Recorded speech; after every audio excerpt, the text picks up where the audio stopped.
Monuments Preservation Act 1904. So here we'll have a detailed look about this act. So the Ancient Monument Preservation Act 1904 was passed in the year 1904 on 18th of March by your British Indians during the time of Lord Curzon.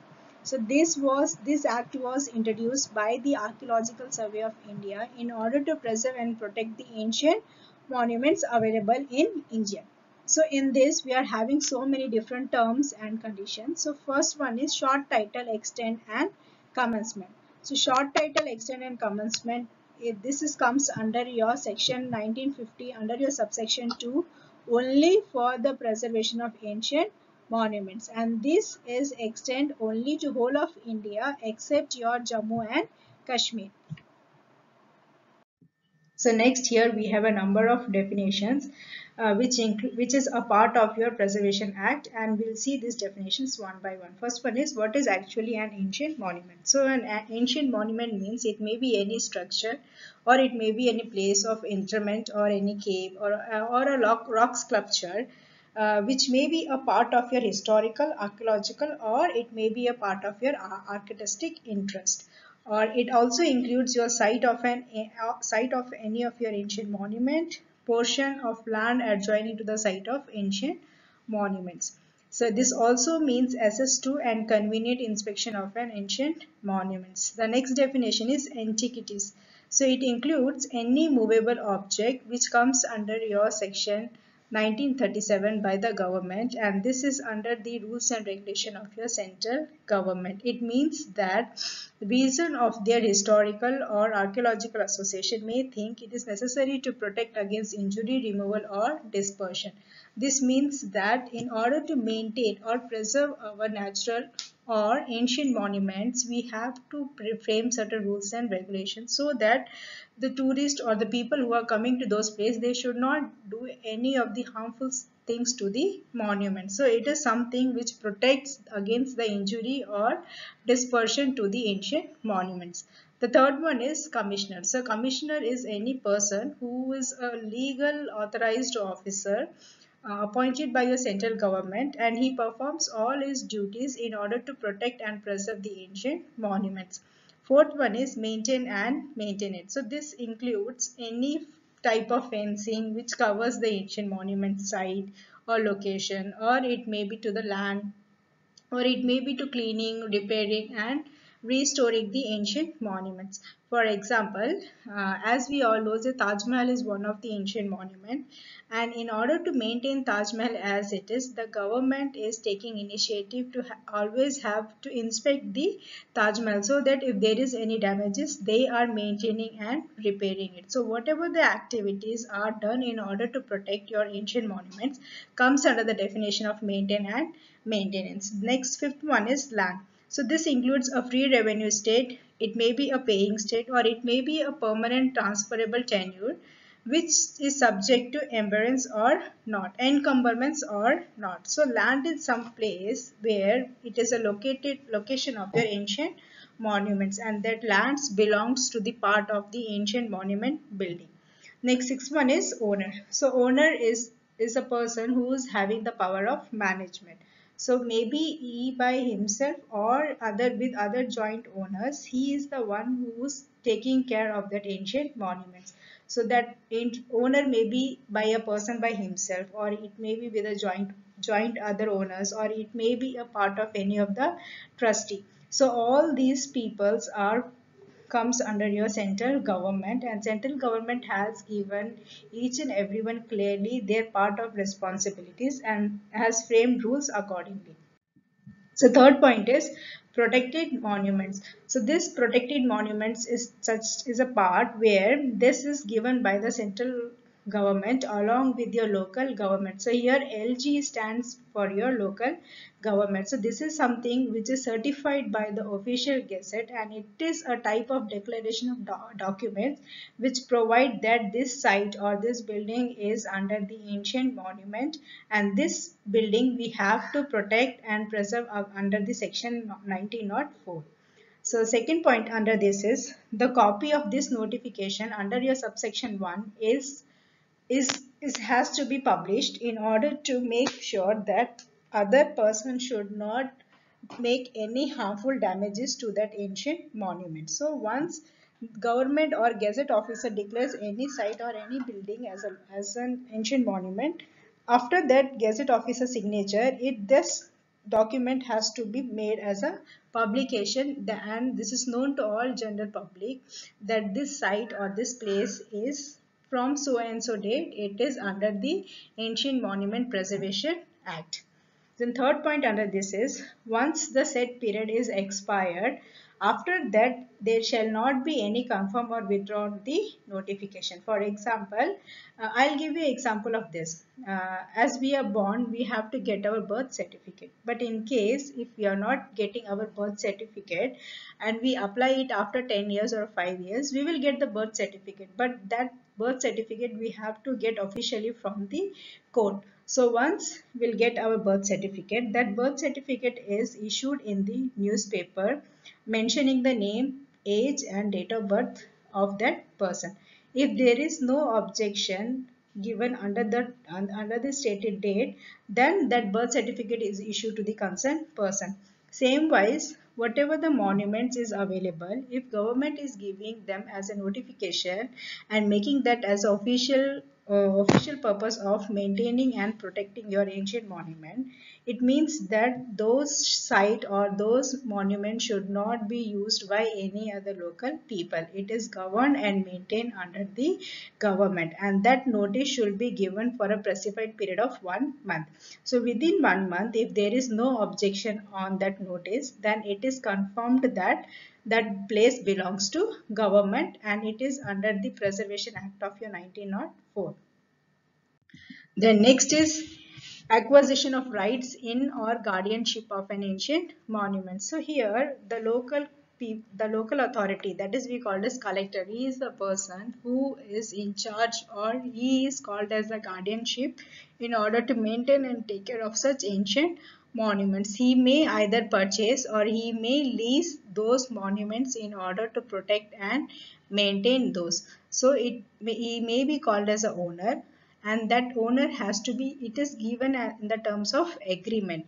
This should be an agreement between the collector or the commissioner or to the owner of that monuments, and it should be in a written format that apart from that owner, either the commissioner or the collector may be the guardship of that ancient monuments. So when commissioner accept that he became the guardship of an monuments, that comes under your subsection 3, and he'll have all the rights and authority of as a guardianship of that ancient monument. So when commissioner accepts that he'll become the guardianship of any of the ancient monument, he has to sign that agreement under the instrument in which all the responsibilities and duties are mentioned, so that wherever there is a necessity, he take charge as in order to protect those ancient monuments.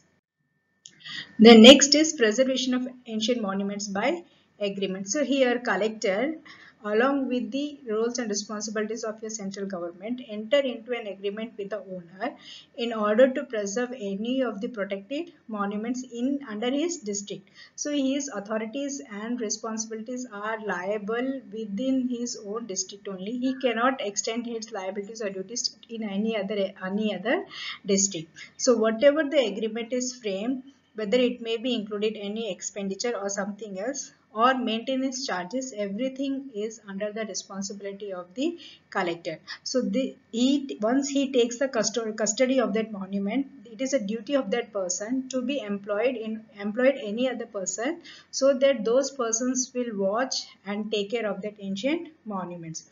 So the owner has restrictions to destroy, remove, alter and defence the monument, have to build on or near the site of the monument. So once the agreement came in limelight into between your collector and the owner, after that the owners will have certain restrictions. That is that he cannot destroy any of the location of that ancient monuments, nor he can remove, nor he can add, or nor he can alter any of the part of that building which is under the terms of ancient monuments. And next thing is, it is a duty of the collector or the person who came into agreement with the owner to provide all the necessary facilities to the public or to the tourist who is coming and inspecting all those sites and maintaining the monuments.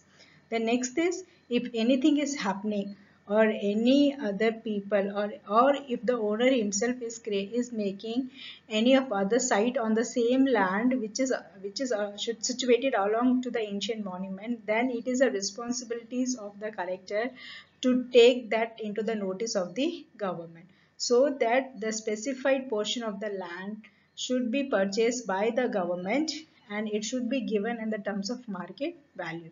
For example, as I already gave example of Taj Mahal. So Taj Mahal is located in a very big land. So whatever the other part of land is available nearby Taj Mahal, if any of the other person is wants to construct any of other site, then the person who is the guardianship of Taj Mahal, he should give a notice to central government that there is a construction work going on nearby the Taj Mahal. So once the government will come about those things, the government will take charge of those things and they will buy that part of land from that person, so that in the place of Taj Mahal there should not be any other building, or that person should not destroy any part of Taj Mahal. So it is made in order to preserve the ancient monuments. So in this, we can clearly assume that whatever the land or building or whatever the part of building is treated as ancient monument, no other person can have any rights near that land which is treated as a part of your ancient monument.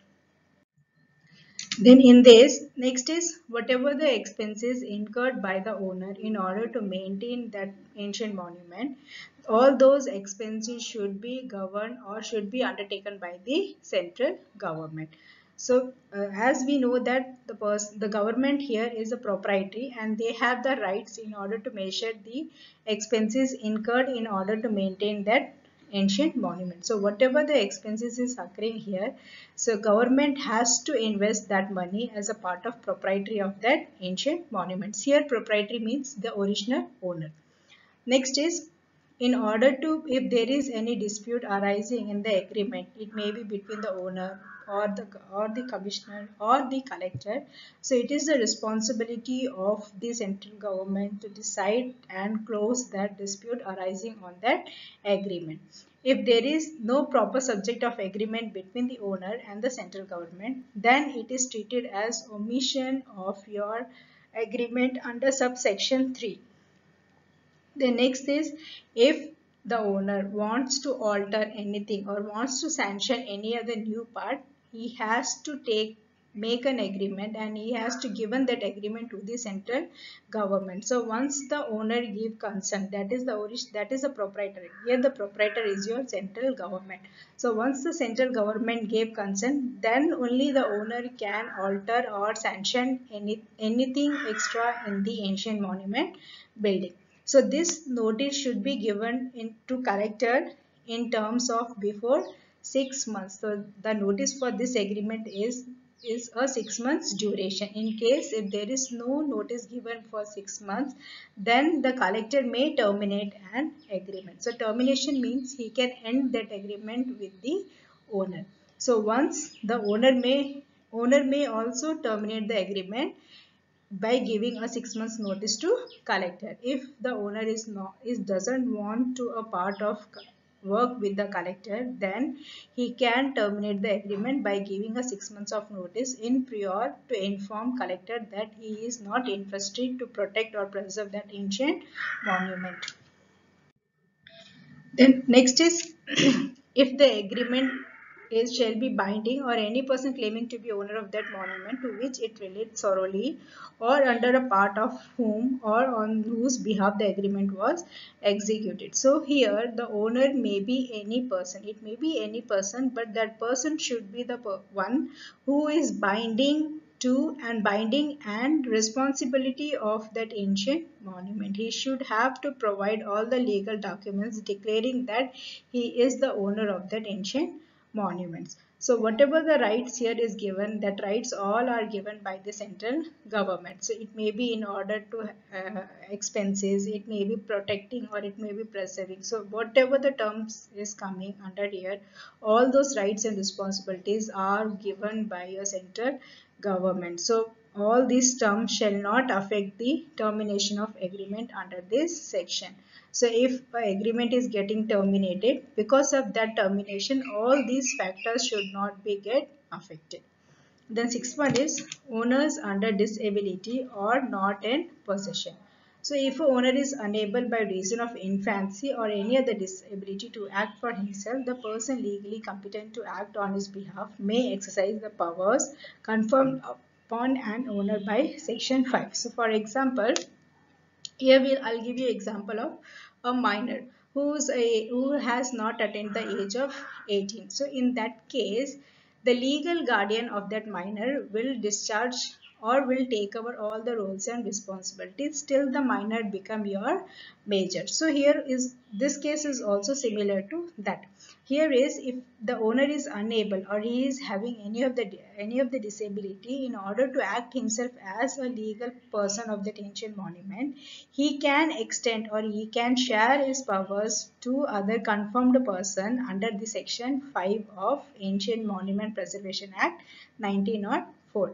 So in case of village property, the headman or other village officer exercise powers of management over such property may exercise the powers conferred upon an owner by section 5. So in case if the ancient monument is located in some of the rural area or some of the villages, in that case the head of the village, head person of that village, it may be he may be called as president or it may be a panchayat talivar. So that person will take responsibility of that ancient monuments and he can exercise all his powers and responsibilities under your section 5.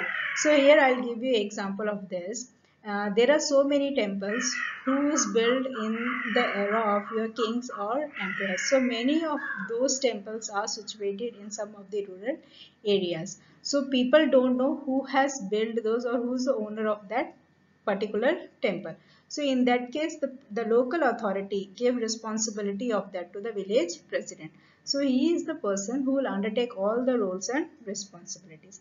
So in case if nothing in this section shall be deemed to empower any person not being of same religion as the person or whose behalf he is acting to make or execute an agreement relating to protect monuments which or any part of which is periodically used to the religious worship or observance of that religion. So in case if there is no person to whom we can deem powers or we can't share our responsibility in the if it is a religious purpose, then those buildings should be given a periodical agreement. Means how in a normal temple there used to be priests, so those priests will have to work basis on a agreement. So some of the priests will work in the morning, some of them will work in the evening. So same wise, when it comes to your religious monuments, here the agreement should be given a periodical terms, maybe for 6 months or maybe for 1 year or maybe 4 months. So like that they will divide and they'll share the ownership. The next is enforcement of an agreement. So here your enforcement mean enforce of an agreement means whatever the terms and condition is given. So if the collector apprehends that the owner or the occupier of an ancient monument intends to destroy, remove or alter, diffuse or imperil the monument or to build on or near the site, therefore in contravention in the terms of an agreement of its preservation under section 5, the collector may make an order prohibiting such contravention of the agreement. So it means that in case if the owner of that ancient monument, that person is going to destroy or he wants to change or he want to alter something in that ancient monuments, and if that thing is came to known to the collector, then the collector has all the rights to give a prohibition notice, so that based on that the owner has no right to make any of the changes in that ancient monument building. Next thing is if a owner or other person who is bound by an agreement for the preservation or maintenance of a monument under section 5 refuses to do any act which is in the opinion of the collector necessary to such preservation or maintenance, or neglects to do any such act within such reasonable time as may be fixed by the collector. So the collector may authorize any person to do any such act, and the expenses of doing such act or such portion of the expenses as the owner may be liable to pay under the agreement may be recovered from the owner as if it were an arrear of land revenue. For example, here the thing is that if collector has given a responsibility to the owner, and in case if the owner is not doing that responsibility of preservation or maintenance of that ancient monument, then the collector has all the rights to give that authority to some other person who is responsible of doing that work. So once that work gets complete, he can claim all those expenses from the owner. So for example, in classroom, if there is a person called as your class monitor, so that class monitor or class representative is the person who is responsible for the whole class. So in case if that class monitor or class representative is not doing his duties properly, then the mentor can appoint an assistant class rep or some other person responsible to do that work. So once that person performs all his duties and responsibilities, then the mentor has all the rights to question and collect the recoverable amount from the class representative. So here in this case also it happens the same. So when the owner is not capable or he is not performing his roles and responsibility properly, then the collector has all the authority to share that work to some other person, and once that work gets over, he may recover that expenses incurred, that money from that owner. Then third one is may appeal to the commissioner who may cancel or modify it, and those decisions shall be final. So in case if the persons are not agreed to the contract or they are not responsible, then the commissioner has all the rights to cancel or modify the agreement as per the terms and condition or as per his roles and duties. He can modify and make changes in the agreement. Your 8 point is purchase at certain sales and persons claiming through owners bound by instrument executed by owner. So here this means that all your demands, public demands or land revenues or sales of areas of land revenues are comes under your Bengal Patni Taluk Regulations 1819. That is your registration section of 8 of 1819 under Bengal.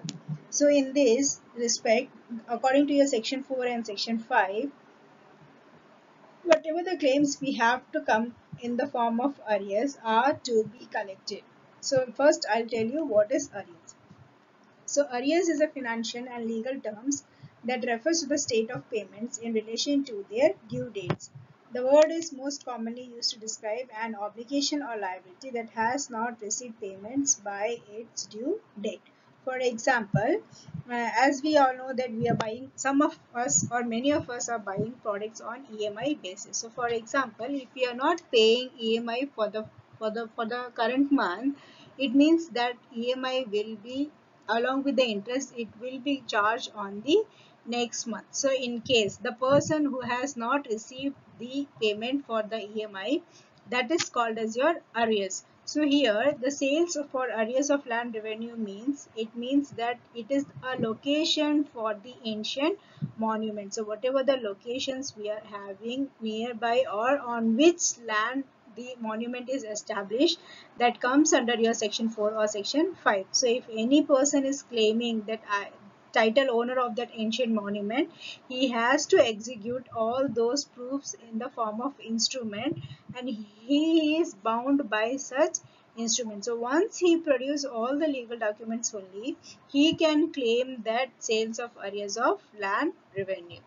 Ninth one is application of endowment to repair of an ancient monument. So this especially describes, comes under your section 5. It is something in which a person who is very competent to enter into an agreement in order to preserve and protect your ancient monument, if in case refuses or fails to enter into such an agreement when proposed to him by the collector. and if any endowment has been created for the purpose of keeping such monument in repair or for that purpose among others, the collector may institute a suit in the court of district judge. For example, has for 6 months or 7 months you have vacated your home and you have went for a vacation in abroad. So if in order to maintain your home, to look after some home, you have appointed one person. So in case whatever the duties and liabilities you have given to that person, and if that person has not obeyed your orders, and because of his disobedience, if any damages occurs to your home, you have all the rights to file a case or suit against him in the court.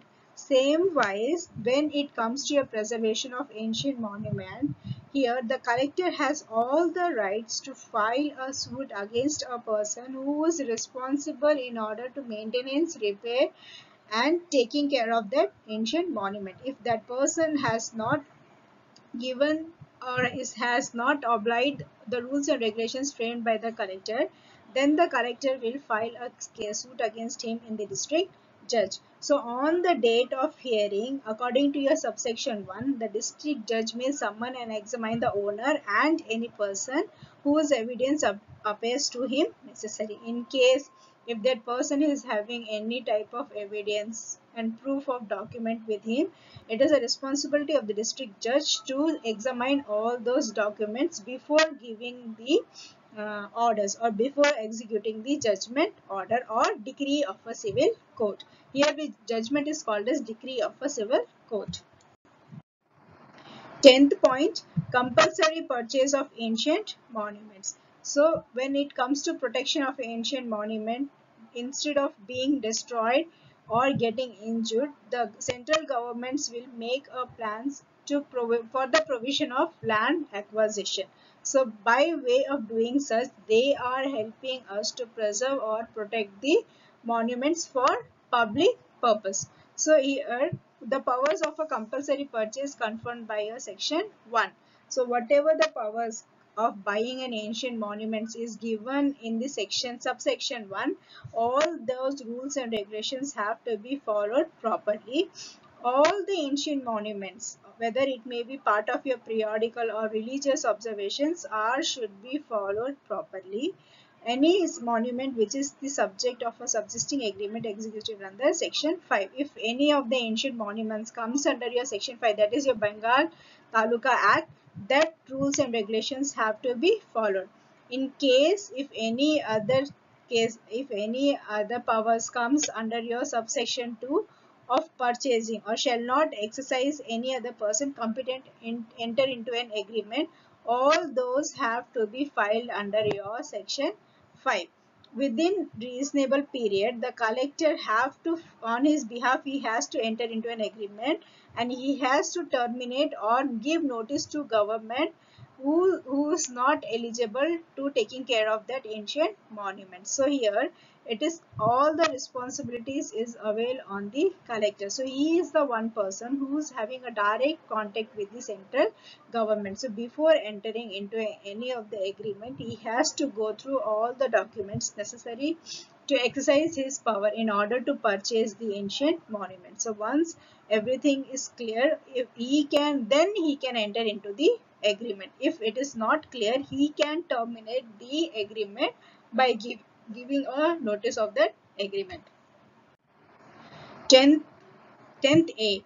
So power central government to control mining etc. near ancient monuments. So there are sometimes it happens that there are lands which is available for mining or under which we can have a lots of mineral resources. We can call as quarrying or excavating, blasting. All these things will be done in order to export our natural minerals. So in case if any of the land or any of the boundaries are having such type of minerals along with the ancient monument, then it is the responsibilities of the central government to control such type of activities.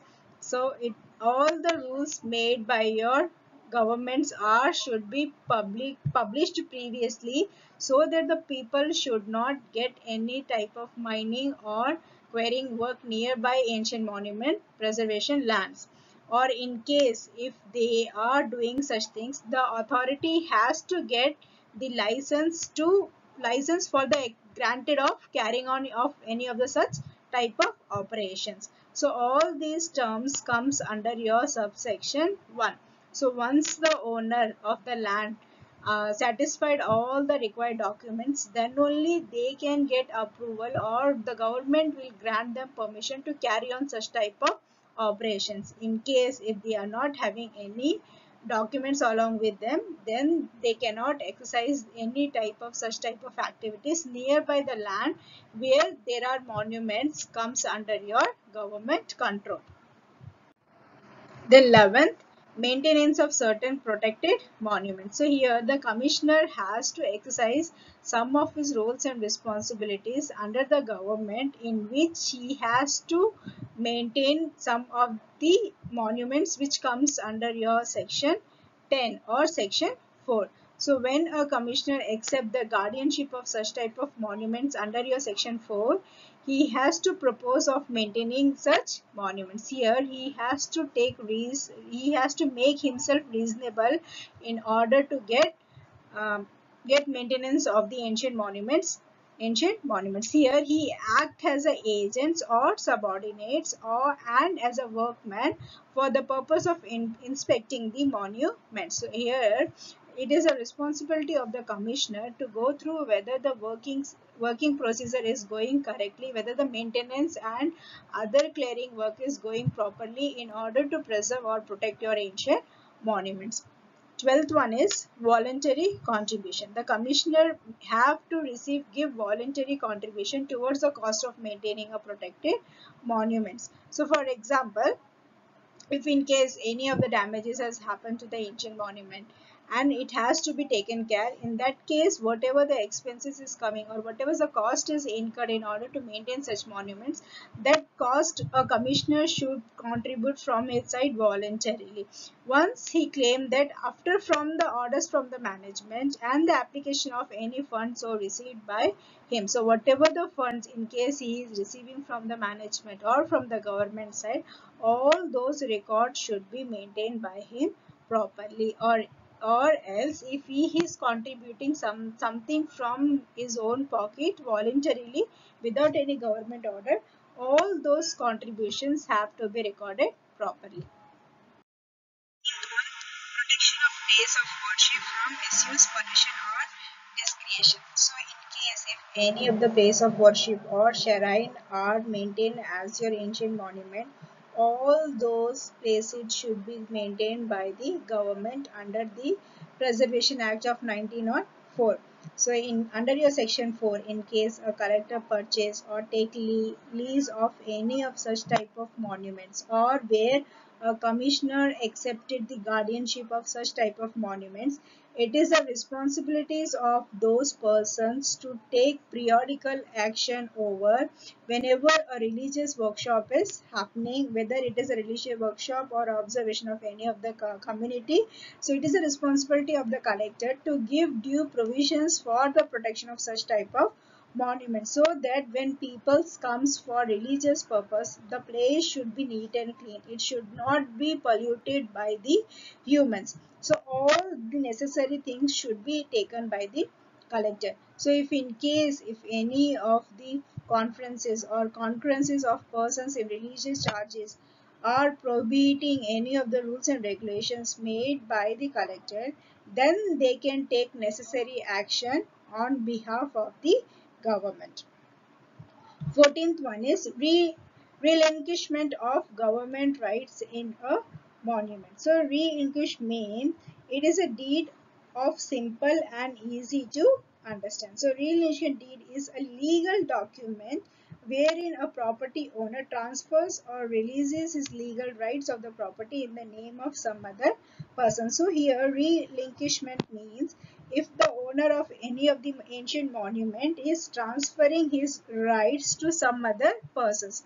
For example, if a person who is having a religious temple of his own, or the temple which belongs to his family, and if there is no next person, then he can hand over the same temple to some other persons. For example, I'll give you example of Golden Temple, which is there in Velur, Tamil Nadu.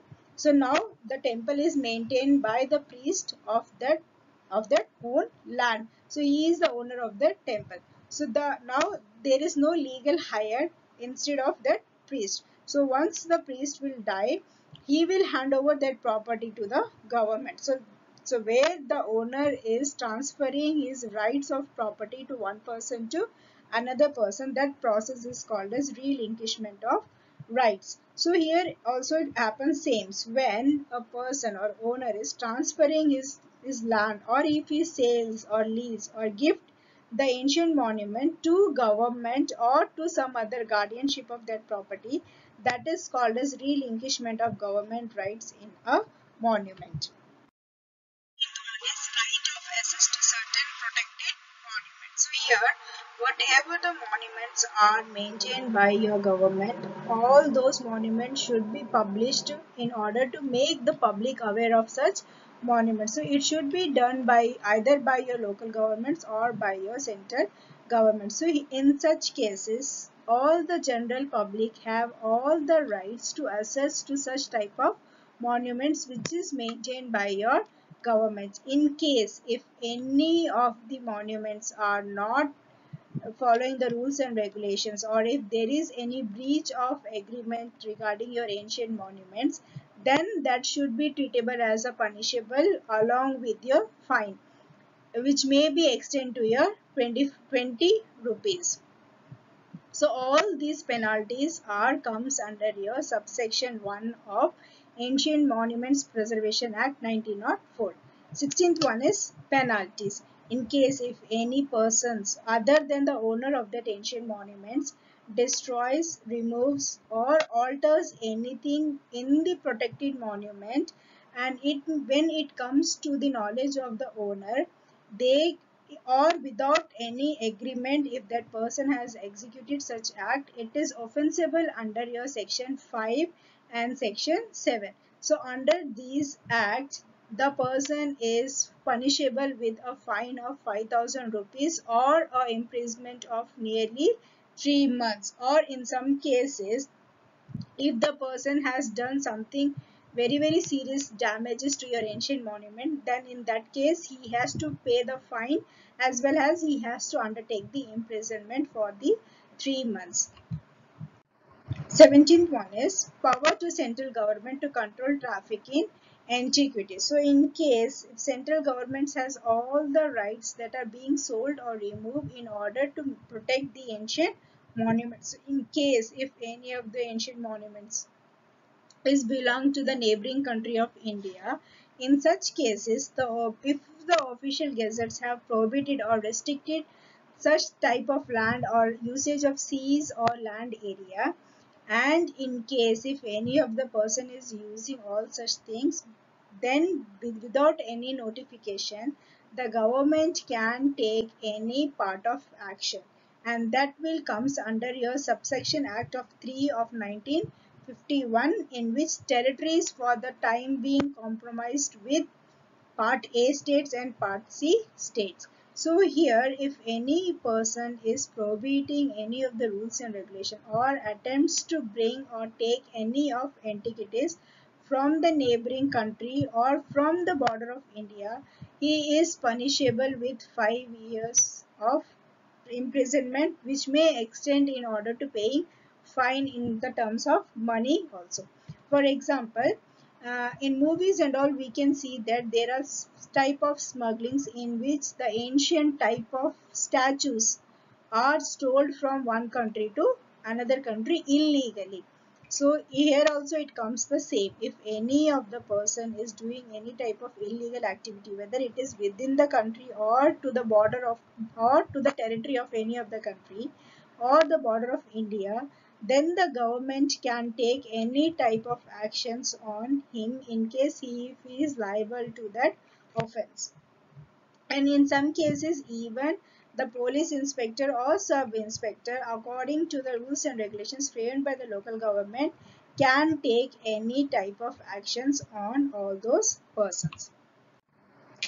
Next, 18th point is power to central government to control moving of sculptures, carvings or like objects. So as I already said in the previous point, if in case any of the person is moving one sculpture from one place to another place, or they are misusing the ancient monument statues or images, then they are offensible under the governments or under the local government.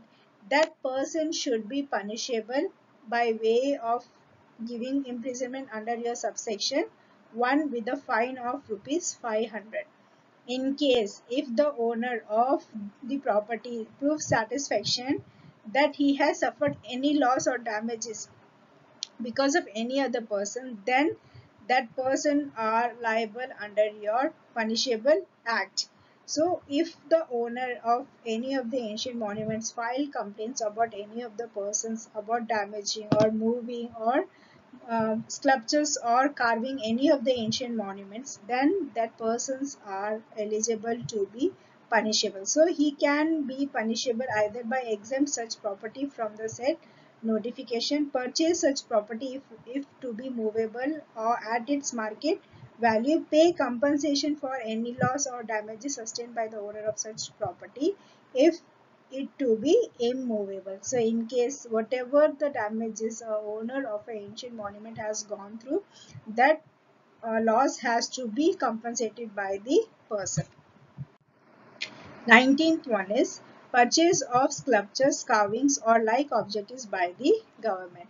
So in some cases what happens is governments will purchase some certain types of sculptures or monuments which is done in the form of sales conducted by the government of some of the particular country or the particular region. So all those things comes under your subsections of AO 1937 under your section 18 of subsection 1. So if this can be happen only when there is a danger of being destroyed, removed or injury to the ancient monuments. So all in such cases, in order to protect the ancient monument from getting destroyed or getting decayed from any type of injuries, then the government will take care of such type of properties and they will compulsory purchase that properties based on the market value, and the collector has to give notice to the owner in order to buy that property. So before buying any property, the government has to give prior notice to the owner of that particular ancient monument. So once the notice is given, then only the government can exercise their rules and regulations, or they can utilize their authority and power. What is power of central government to notify area as protected? So here it is something where there are scientists who explore all those monuments. So in case if any of the group of people are doing any archaeological purposes in any of the places, it may be land or it may be any rock cycle, it may be any type of monument. So all such places should be marked as restricted, and there should be comes under the interest of your archaeological research, and it is the responsibilities of the central government to notify all such boundaries of areas to be protected by the official gazettes. I'll give you an example of this. As in India, we can see there are many scientists who are still exploring the lifestyle of your old civilization, that is Harappa civilization, all those things. So when a group of scientists are exploring things of such locations, they'll get permission from the government. So once the government give the permission, then only they'll go and explore all those works. So those types of works are called as your archaeological works. So when such type of works are carried on in any of the location, that location should be marked as restricted so that general publics are not allowed to enter into such type of places or area.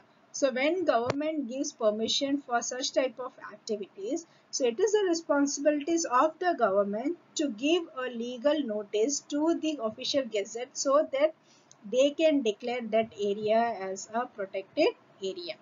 20th A, power to enter upon and make excavation in a protected area. If any of the archaeological person or any of the officer from the archaeological department having a license under your section 20B, or if he gets a written permission, then that person is allowed to enter into such type of protected area. Or in case if any of the person confirmed his occupation is related to archaeological research or survey, then that person is allowed to compensate for the infringement. In case if any of the persons enter into any of that restricted area, and because of his occupation or because of his activity, if he disturb the surface of the land, then he shall have to compensate that loss or that expenditure.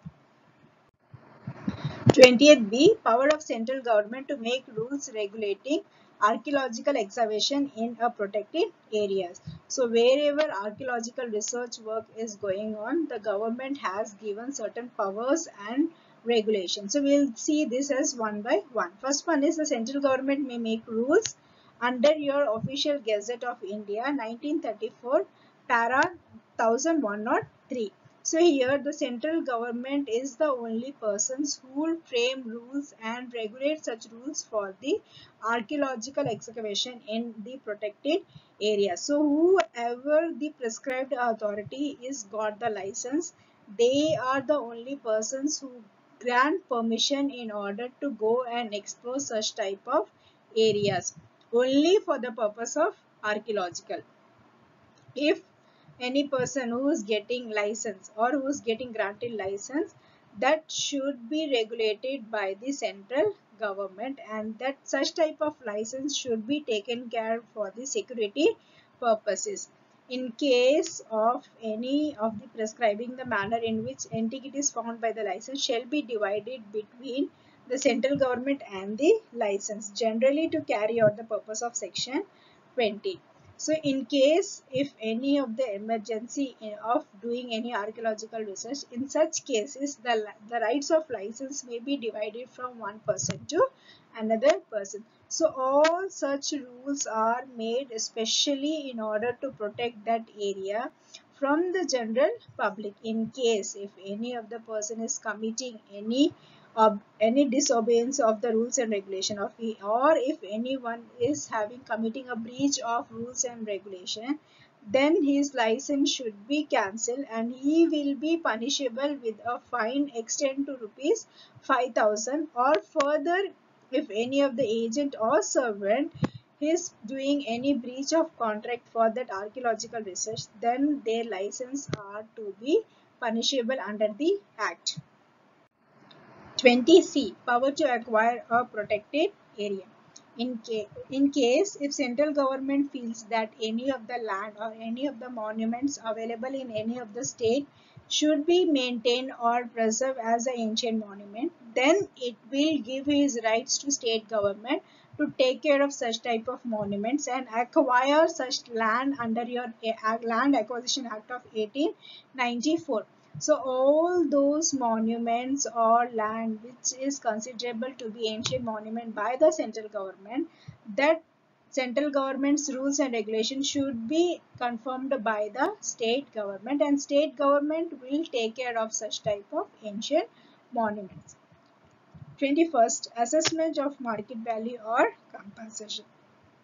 In case if government is going to undertake or they are going to buy any of the ancient monuments or land which is having any of the ancient monument, then they have to buy those properties without any disputes at the market value, or they have to compensate that loss to the owner under the Land Acquisition Act of 1894 under your section 3, 8 to 34, 45 to 47 and 51 to 52, in case if any of the disputes happens between the owner and your government. So all the acquisition which is taken care by your government comes under the Land Acquisition Act 1894, because This is a special act which is made only for the ancient monuments, because all those monuments are already constructed or built by in some of your eras like BCs of, or in the kingdoms of your emperors or rules or your kings. So such monuments which is already constructed and there are the places of visiting.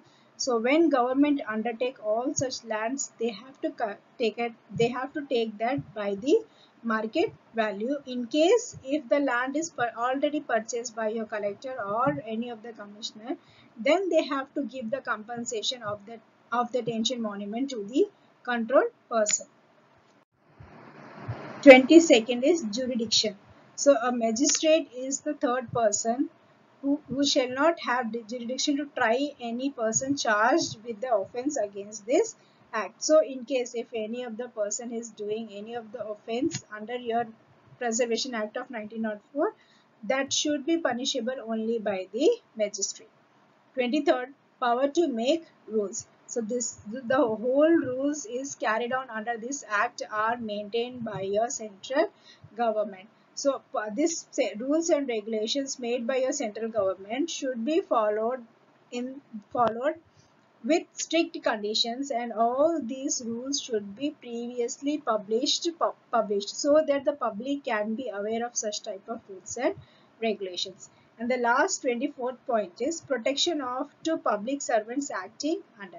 So no suits for compensation and no criminal proceeding shall lie against any public servant in respect of any act done or in good faith intended to be done in the exercise of any power conferred by this act. In case if any of the general public or general servant do any type of act which may affect your ancient monument, but that is not done by his own intention, then in that case no suits or no criminal proceedings shall be applicable to such type of persons.